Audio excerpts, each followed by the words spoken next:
अगर आपको भी किसी ने झूठे केस में फंसाया है, कोई झूठी एफआईआर आपके ऊपर करवाई है, कोई झूठा मुकदमा आपके ऊपर चलवाया है और आपका टाइम और पैसा दोनों बर्बाद करवाए हैं, तब आप भी उसका टाइम और पैसा बर्बाद करवा सकते हो। आप उसको एक अच्छी वाली जेल भिजवा सकते हो, आप अपना सारा पैसा वापस भी ले सकते हो और उसको एक अच्छे वाला सबक सिखा सकते हो। तो कैसे सिखा सकते हो, वही सारी जानकारी इस वीडियो में बताने वाला हूं। देखिए, अगर कोई भी आपके खिलाफ में कोई झूठा मुकदमा दर्ज करवाएगा, या तो पुलिस स्टेशन में करवाएगा या फिर कोर्ट में करवाएगा। अगर वो पुलिस स्टेशन में मुकदमा दर्ज करवाता है, तब आपको कैसे कार्रवाई करवानी है, कैसे एक्शन लेना है। देखो, अगर कोई भी आपके खिलाफ में कोई झूठी शिकायत देता है पुलिस स्टेशन में आपको किसी केस में फंसाने के लिए, तब आप उसके ऊपर 182 की कार्रवाई करवा सकते हो। ये आईपीसी का सेक्शन होता है, 6 महीने तक की सजा होती है इसमें।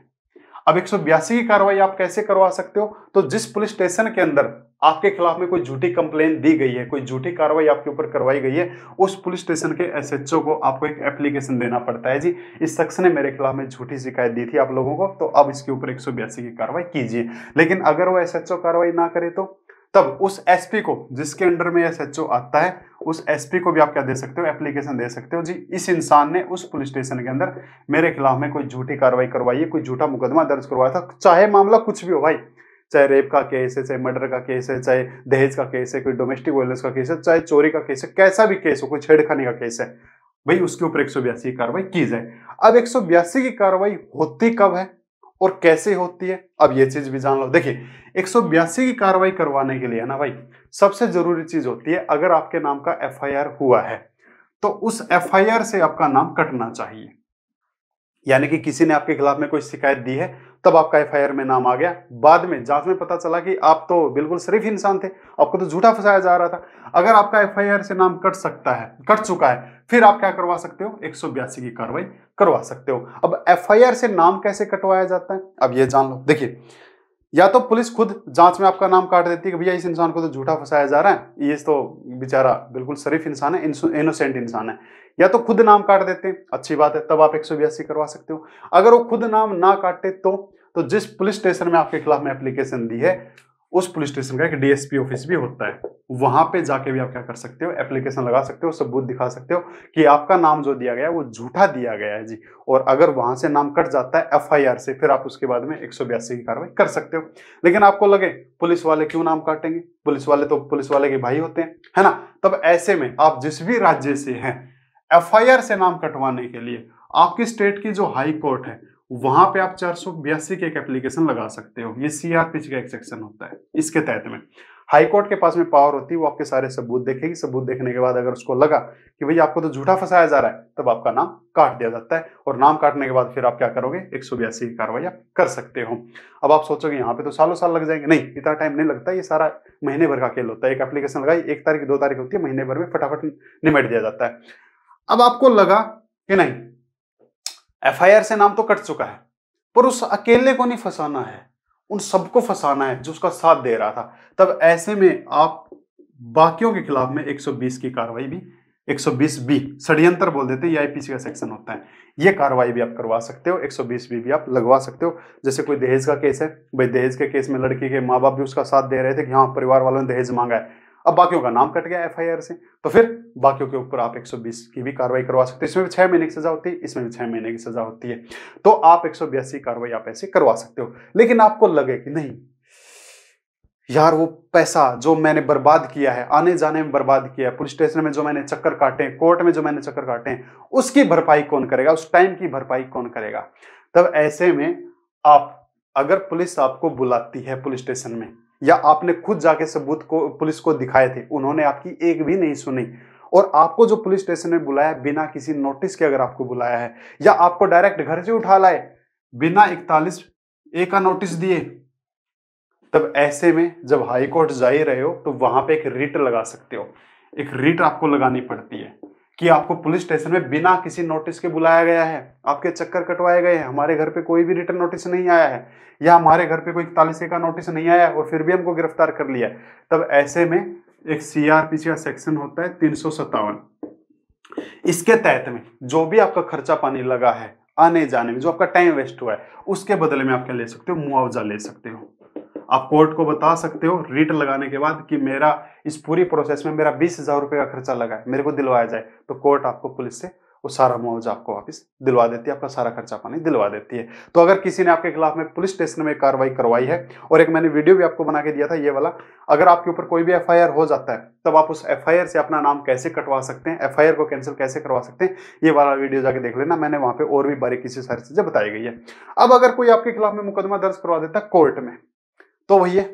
अब उसको कैसे सबक सिखाना, वहां से कैसे अपना सारा भरपाई करना, अपना पैसा और जो टाइम बर्बाद हुआ है सब कुछ। देखो भाई, अगर कोर्ट में चाहे कोई भी केस हो भाई, कोई भी केस हो, ठीक है, अगर कोर्ट में कोई आपके खिलाफ में कोई झूठी शिकायत करवाता है, कोई झूठा मुकदमा आपके ऊपर चलवा देता है, अब ये तो थी पुलिस स्टेशन की कहानी। पहली चीज तो जिसने भी आपके ऊपर कोई झूठा मुकदमा दर्ज करवाया है, देखो अलग अलग केस होते हैं, कुछ केस ऐसे होते हैं जिसने मुकदमा दर्ज करवाया होता है उसी को ही साबित करना होता है, और कुछ केस ऐसे होते हैं जिसके ऊपर मुकदमा दर्ज हुआ है उसको साबित करना होता है। तो वो तो देखो भी केस केस देखा जाएगा। लेकिन अगर एक बार आप कोर्ट में अपना मामला झूठा साबित करवा देते हो कि मेरे को सिर्फ फंसाया जा रहा है और इसके सिवाय कुछ भी नहीं था, तब ऐसे में अगर आप कोर्ट से एक बार बाइज्जत रिहा हो जाते हो, तब बाहर आने के बाद आप उसी कोर्ट में एक एप्लीकेशन लगा सकते हो कि इसके ऊपर आईपीसी सेक्शन 211 की कार्रवाई की जाए। और एक बार अगर 211 की कार्रवाई स्टार्ट हो जाती है, आपको तो क्या पता साबित करने में थोड़ा टाइम लग जाए, लेकिन एक बार आपको झूठा फंसाया जा रहा था ये साबित हो गया ना, फिर 211 लगने में ज्यादा टाइम नहीं लगता, फिर तो चट मंगनी पटव्या वाला काम है, हाथों हाथ जेल हो जाएगी। और इसमें 2 साल से लेके 7 साल तक की जेल होगी जिसने भी आपको झूठा फंसाने की कोशिश की थी उसके ऊपर। और अब आप चाहते हो नहीं परिवार को भी लपेटना है, तो 120B का भी आप सहारा ले सकते हो। ये बड़ा अच्छा सेक्शन होता है, इसमें भी 2 साल से ज्यादा तक की सजा हो सकती है, यानी इतनी सजा इसके अंदर भी हो सकती है। तो इतनी अच्छी खासी सजा आपको मिल सकती है, उसको मिल सकती है, आपको नहीं जिसने आपको झूठा फंसाया था। फिर वही बात, जो कोर्ट में वकील किया है, जो चक्कर काटे हैं, उसका खर्चा पानी कौन देगा? तो जिसने आपके ऊपर कोई झूठा केस करवाया था उसके ऊपर आप एक सीआरपीसी का सेक्शन होता है 250 के तहत में कोर्ट से क्या कर सकते हैं, आवेदन कर सकते हैं कि मेरा सारा खर्चा मेरे को दिलवाया जाए, जो मेरा वकील सारा 1-1.5 लाख रुपए जो मेरे खा गया है, सारे के सारे पैसे वो मेरे को वापस दिलवाया जाए। तो वकील तो वापस देगा नहीं, अब कोर्ट उससे पैसा दिलवाएगी कि भैया तूने इसके ऊपर झूठा मुकदमा दर्ज करवाया, जो सारी कोर्ट की फीस लगी है, जो उसको खर्चा पाने लगा ना, वापस दे। तो सीआरपीसी सेक्शन 250 के तहत में आपका सारा पैसा वापस मिल सकता है। और ये सारा तामझाम होने के बाद ये वाला भी, ये वाला भी, अगर एक बार आप यहां से निकल आते हो या एक बार आप यहां से निकल आते हो, फिर उसके बाद में जो सबसे बड़ा हथियार आपके पास में होता है वो होता है जी मानहानि वाला। आप क्या कर सकते हो, दोनों ही मैटर में,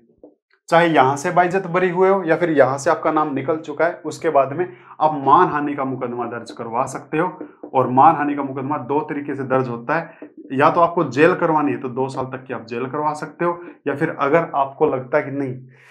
जो मेरा पैसा बर्बाद हुआ ना इस पूरे मुकदमे में, जो मेरे 5 लाख लग गए, 10 लाख लग गए, वो मेरे को वापस मिले, या फिर मेरे बिजनेस पे इफेक्ट पड़ा है, मैं थाने कचहरी के चक्कर काटने में मैं मेरा बिजनेस नहीं संभाल पाया, वो मेरा ठप हो चुका है, तो फिर उतना पैसा आप मानहानि उसके ऊपर लगा के ले सकते हो। 5 लाख, 10 लाख, 15 लाख, 20 लाख, जितना भी, 50 लाख, 1 करोड़, 2 करोड़, 3 करोड़, जितना भी आपके बिजनेस को लॉस हुआ है या फिर आने जाने में जितना आपको लॉस हुआ है, वो सारा पैसा भी जिसने आपके खिलाफ में मुकदमा दर्ज करवाया था, झूठा केस में आपको फंसाने की कोशिश की गई थी, आप उसे सारी भरपाई करवा सकते हो। तो अगर कोई भी आपको झूठे केस में फंसाता है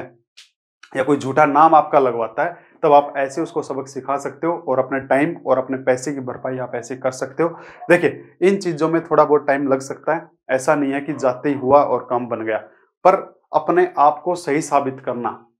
ये एक बहुत बड़ी बात होती है। और मैंने ऐसे ऐसे बहुत सारे भी देखे हैं जो अपने आप को ऐसे सही साबित कर देते हैं कि भाई क्यों, मेरे ऊपर जो दाग लगा ना, मेरे को दाग निकालना है, सबसे पहली मेरी जिम्मेदारी ये कि इस दाग को मिटाना है, और उस दाग मिटाने के चक्कर में सामने वाले को भी मिटा देता है। एक चीज और बता देता हूँ भाई, जो बहुत सारे लोग नहीं करते हैं, बहुत सारे लोग सिर्फ ये सोचते हैं कि जो मुकदमा मेरे ऊपर लगा है, जो केस मेरे ऊपर लगा है, सिर्फ मैं जैसे तैसे करके ना इससे निकल जाऊं और निकल के साइड हो जाऊं। लेकिन कुछ रेयर लोग ऐसे होते हैं जो ये सोचते हैं कि नहीं, मेरे को नहीं निकलना, मेरे को शिकार नहीं बनना है, मेरे को शिकार करना है। और जो ये सोच रखते हैं ना कि नहीं अब सामने वाले को फंसाना है, मैं निकलूं ना निकलूं पर निकलने उसको भी नहीं दूंगा, वो इंसान हमेशा केस जीत जाता है और केस जीत के अपना नाम साइड में निकलवा के सामने वाले को शिकार बना लेता है। तो भैया वो आपकी थिंक है, आप क्या चाहते हो, लेकिन आप ऐसे कार्रवाई कर सकते हो। और ये जानकारी अगर आपको अच्छी लगी हो तो इसको शेयर कर देना, इस चैनल को सब्सक्राइब कर लेना, लाइक कर देना, और अच्छी नहीं लगी हो तो डिसलाइक कर लेना। कोई और किसी टॉपिक पे वीडियो चाहिए तो कमेंट कर देना, कोई और जानकारी चाहिए तो कमेंट कर देना। Thank you my dear.